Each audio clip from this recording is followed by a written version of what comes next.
ধারাবাহিক গ্যাস সংকট, ব্যাংক ঋণের সুদ হার বৃদ্ধি, ভ্যাট বৃদ্ধি, কর্মীদের বেতন বৃদ্ধি, ডলারের দাম বৃদ্ধি, নানামুখী এই চাপের মধ্যে আবার কমে গেছে বিক্রি।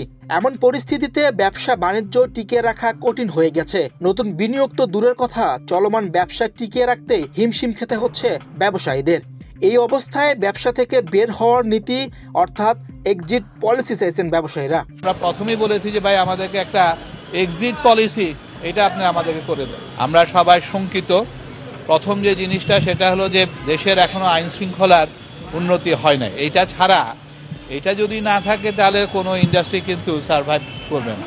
তারপরে যখন আমরা শুনি গ্যাসের মূল্য বৃদ্ধি করা হবে, ইকোনমিক জোন ছাড়া করা যাবে না, তখন আমরা ধরেই নিছি যে আগামী তো আর ইন্ডাস্ট্রি নতুন করে কোনো অবস্থাতে কিন্তু বাংলাদেশে চিন্তা করারও কোনো কারণ নাই। বাট এক্সিস্টিং ইন্ডাস্ট্রি এগুলিকে তো সার্ভাইভ করতে হবে। সেটা নিয়ে আমরা মাননীয় গভর্নর মহোদয়ের সাথে আমরা আলাপ করলাম। তার মধ্যে আমরা প্রথমেই বলেছি যে ভাই আমাদেরকে একটা এক্সিট পলিসি এটা আপনি আমাদেরকে করে দেন। কারণ এই জেলে যাওয়ার থেকে বরং একটা এক্সিট পলিসি করলে অন্তত মান সম্মান নিয়ে যারা ব্যবসা করতে পারতেছে না তারা আমরা ফেরত যেতে পারি। চলমান সংকট নিয়ে সম্প্রতি বাংলাদেশ ব্যাংকের গভর্নর ডক্টর আহসান এইচ মনসুরের সঙ্গে বৈঠক করেছেন ব্যবসায়ীদের একটি প্রতিনিধি দল। সেখানে তারা ব্যবসা বাণিজ্যের সার্বিক দুর্দশার কথা তুলে ধরেন। উনি এক্সিট পলিসি নিয়ে কাজ করছে। আমরা বলেছি যে ক্লাসিফিকেশন এপ্রিলের মধ্যে, এপ্রিল যদি ক্লাসিফিকেশন 3 মাসই যদি হয় তাহলে এপ্রিলের মধ্যে আপনারা 60-70% ইন্ডাস্ট্রি দেখবেন যে বসে গেছে, ক্লাসিফাইড হয়ে বসে গেছে। এটাকে আপনারা 2025-এর এন্ড পর্যন্ত নিয়ে যান। উনি সেটা শুনলেন। আমরা ইন্টারেস্ট রেট নিয়ে কথা বলেছি। উনি আশ্বস্ত করেছেন যে ইনফ্লেশন যদি কন্ট্রোল হয়ে যায়, উনি আশা করে যে এই বছরের মধ্যে ইনফ্লেশন গ্র্যাজুয়ালি আগামী 5-6 মাসের মধ্যে কমে আসবে। এটা যদি 6-7%-এর মধ্যে আসে, উনি গ্র্যাজুয়ালি ইন্টারেস্ট রেটটা কমিয়ে আনবে। দে আর ভেরি পজিটিভ।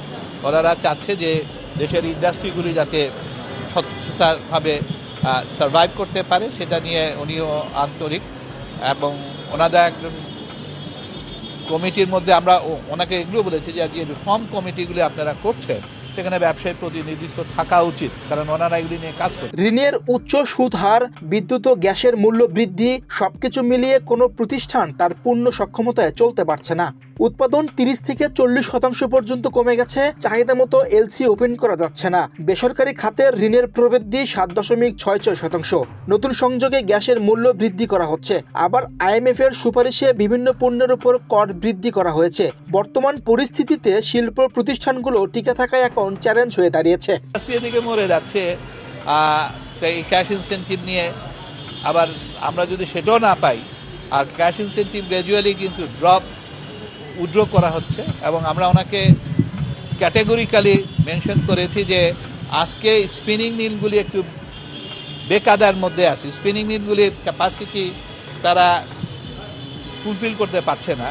এবং India is very happy because BKM এর ফ্যাক্টরিগুলি ইন্ডিয়াতে যেহেতু কম্পিটিটিভ প্রাইস, ইন্ডিয়াতে এলসি ওপেন করে বসে আছে। মে পর্যন্ত ইন্ডিয়ার সমস্ত স্পিনিং মিল কিন্তু বুকড।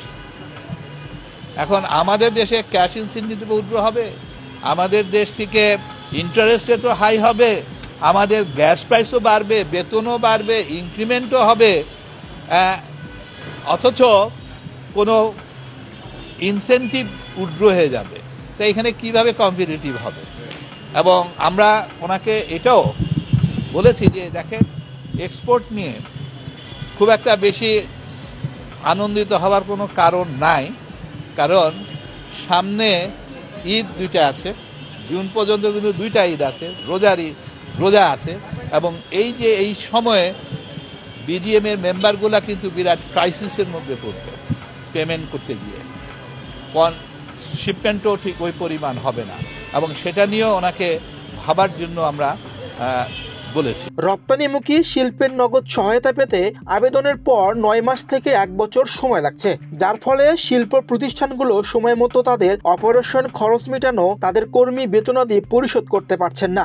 নগদ সহায়তা প্রদানের সময়সীমা 2 থেকে 3 মাসের মধ্যে নামিয়ে আনা প্রয়োজন বলে মনে করছেন বাংলাদেশ চেম্বার অব ইন্ডাস্ট্রিজের সভাপতি আনোয়ারুল আলম চৌধুরী পারভেজ। ভ্যাটও যখন বেড়ে যায় তখন মার্কেটে ডিমান্ড কমে যায়, ম্যানুফ্যাকচারিংরা কিন্তু তখন আস্তে আস্তে তাদের ডিমান্ড যদি কম হয় তাদের প্রোডাকশনে রিকোয়ারমেন্ট কিন্তু আর বেশি থাকে না, প্রোডাকশন তখন ফ্যাক্টরিগুলি আস্তে আস্তে সিক হতে থাকে, বিকজ তার ক্যাপাসিটি অনুযায়ী সে যদি অর্ডারই না পায় তাহলে তো অটোমেটিক্যালি ফ্যাক্টরিগুলি কিন্তু সার্ভাইভ করবে না। ইন্ডাস্ট্রিগুলি এমনি কিন্তু বড় সাফারিংয়ের মধ্যে আছে, আপনারা ভালো করেই জানেন। মীর হোসেন সরকার, বাংলাদেশ প্রতিদিন, ঢাকা।